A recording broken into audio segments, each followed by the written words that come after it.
BFM Business, Intégral Placement, idée de placement.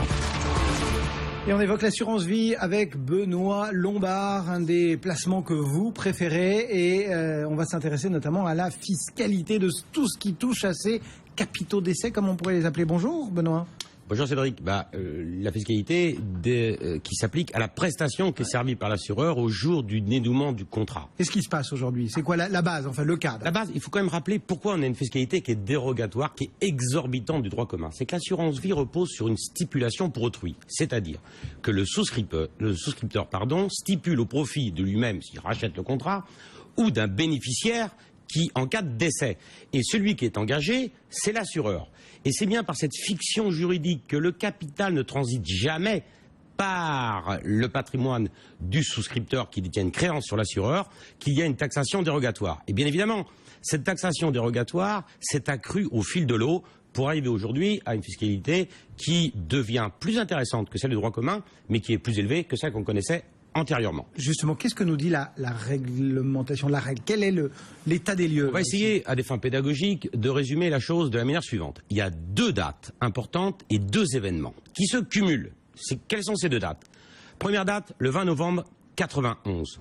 Deuxième date, le 13 octobre 98. Avant le 20 novembre 91, pour tous les versements qui ont été effectués sur un contrat d'assurance vie, eh bien, les bénéficiaires, quel que soit l'âge du souscripteur assuré, eh bien, les bénéficiaires reçoivent les capitaux sans impôt, ce qui est quand même exceptionnel. Donc vérifiez bien dans les contrats que vous avez, tracés et conservez l'historique si vous n'avez pas des contrats de cette qualité. Il y a à peu près quand même des contrats qui ont plus de 24 ans aujourd'hui.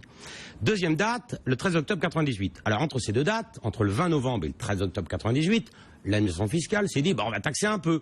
Et là on a regardé une date fatidique, les 70 ans. Si vous avez plus de 70 ans lorsque vous faites un versement entre le 20 novembre 91 et le 13 octobre 98, vous êtes taxé au barème des droits de succession, mais avec deux avantages. Premièrement, un abattement exceptionnel de 30 500 € qui s'applique aux primes, ce qui veut dire que les produits du contrat, les plus-values, échappent aussi aux droits de succession. Il ne faut pas l'oublier. Si le contrat a bien fonctionné, c'est du bonus. C'est du bonus. Toutes les plus-values inhérentes, et ça c'est valable, quelle que soit la date de souscription du contrat, toutes les plus-values inhérentes aux gains après 70 ans sont exonérés de droits de succession. Et bien évidemment, entre le 20 novembre 91 et le 13 octobre 98, là encore, il y avait une totale exonération de droits de succession pour de taxation des capitaux d'essai pour les souscripteurs qui avaient alimenté leur contrat avant leur 70e anniversaire. Et depuis ce 13 octobre 13 octobre 98, une réforme, taxation des capitaux, là encore avec deux dates que je visais, on l'a bien vu, avant 70 ans ou après 70 ans. Avant 70 ans pour les capitaux qui sont versés, les primes qui sont versées avant donc cette date fatidique, ce 70e anniversaire, sont taxés dans les conditions suivantes. Il y a un abattement exceptionnel de 152 500 € et après une taxe par bénéficiaire. Par bénéficiaire. Et après, vous avez raison de le préciser, c'est fondamental, et après une taxe donc de 20% au-delà. Mais je rappelle que cette taxe de 20%, elle est inférieure au montant, à la tranche marginale qui s'applique aux capitaux d'essai, aux capitaux qui s'inscrivent à l'actif de la succession en ligne directe, puisque au-delà de 1,8 million, on est déjà on est à 45%. Donc du coup, une fois qu'on sait ça, on s'est tout dit sur les dates? On s'est à peu près tout dit, sauf que là encore, pour les contrats qui sont souscrits aujourd'hui, donc après 70 ans, on retrouve le système que j'ai décrit antérieurement, avec des 30 500 € d'abattement spécifique et des plus-values qui échappent. Juste une chose quand même, pour les contrats qui sont souscrits avant le 20 novembre 91 et qui sont alimentés aujourd'hui, quel que soit l'âge de l'assuré, même s'il a plus de 70 ans, eh bien il bénéficie, ça c'est une exception à la règle, de l'abattement de 152 500 € par bénéficiaire. Bon. Donc voilà les quelques dates qu'il fallait retenir. Et une fois qu'on a bien tout ça en tête, quelles sont les stratégies qu'on doit bâtir sur cette fameuse assurance vie? Il faut, pour finalement, passez-moi l'expression quand même, mais s'y retrouver dans cette espèce de labyrinthe entre les planchers d'âge, les dates de souscription, de versement, enfin voilà. Date de souscription, date de versement et les deux dates fatidiques dont on a parlé. Qu'est-ce qu'il faut faire? D'abord, il faut sanctuariser les vieux contrats.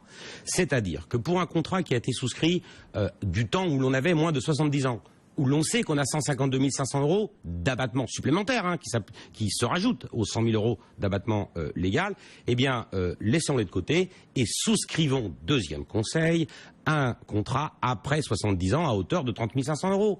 car si vous ne le faites pas, vous perdez cet abattement qui ne s'applique que dès l'instant où vous avez effectivement c'est souscrit pas un cumulatif, c'est après contrat par contrat l'administration. Non, c'est cumulatif, bien évidemment. Je dis qu'il se rajoute à l'abattement de 152 500 euros. C'est-à-dire que si on a un contrat déjà au plafond, on va dire des 152 000 euros, on ouvre après 70 ans un deuxième contrat. Exactement. Et on rajoute 30 000 euros. Je fais un résumé. Et qu'on souscrit, on souscrit un nouveau contrat, on met 30 500 euros, on le laisse vivre. À l'abattement. On laisse vivre. Le contrat vaut 100 000 euros au jour de votre décès. C'est 100 000 euros qui sont exonérés. Car je rappelle que les produits échappent aussi au droit de succession. Donc, sanctuariser les contrats, optimiser la clause, j'allais dire, la souscription après 70 ans en souscrivant. Et puis aussi jouer le jeu des clauses bénéficiaires. Car je rappelle que depuis la loi TEPA, depuis la loi du 21... On rappelle, la clause bénéficiaire, c'est finalement le petit texte qui dit sous quelles en cas de conditions, décès, comment les et bénéficiaires sont, qui va gagner l'argent. Il y a la clause standard, mais qu'il faut adapter à mon sens, qui sont mon conjoint, à défaut mes enfants, par parts égales, vivants, représentés, etc. Donc cette clause-là, il faut l'adapter. Pourquoi? Parce que depuis 2007, les conjoints survivants, donc le conjoint du bénéficiaire, enfin le conjoint du souscripteur de contrat, qui est le bénéficiaire du contrat, est exonéré de droits de succession dans le cadre du droit commun. Alors pourquoi lui faire bénéficier du contrat d'assurance vie, tandis qu'il est exonéré par ailleurs? Utilisons cette clause bénéficiaire pour transmettre, si tant est que c'est la volonté, que ça soit la volonté, bien évidemment, du souscripteur, au profit des bénéficiaires de second rang. Faut pas se démunir, c'est-à-dire qu'il ne faut pas que le conjoint se retrouve sans liquidité, par exemple. Bien évidemment, il faut adapter, mais on peut démembrer la clause. Enfin, il y a tout un tas de stratégies qui s'appliquent. Juste une chose, on peut laisser aussi ce choix-là au conjoint. Vous mettez comme bénéficiaire de votre contrat d'assurance vie votre conjoint. Supposons que vous êtes, vous savez, marié, mon cher Cédric. Donc, vous mettez le conjoint bénéficiaire. Et puis, vous mettez vos enfants en bénéficiaire de second rang. Eh bien, le conjoint peut très bien dire au moment de votre décès, je suis désolé, je vous fais mourir, eh bien, je ne souhaite pas disposer des capitaux. Et qui vient en lieu et place des bénéficiaires de premier rang? Eh bien, ceux qui sont nommés au second rang. Ce qui veut donc dire que l'abdication, le caractère abdicatif de la renonciation à la clause de premier rang, fait que c'est le conjoint qui décide à qui iront les capitaux, à savoir, dans notre exemple, vos enfants. Donc il faut vérifier, regarder et adapter. Il faut savoir toujours renoncer dans la vie, vous savez, Cédric.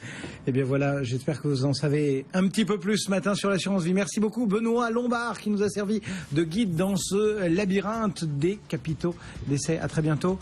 Associé gérant chez Vitam, Benoît Lombard. Le CAC 40, lui, il est en petite baisse ce matin. Beaucoup d'hésitation donc du côté des marchés financiers.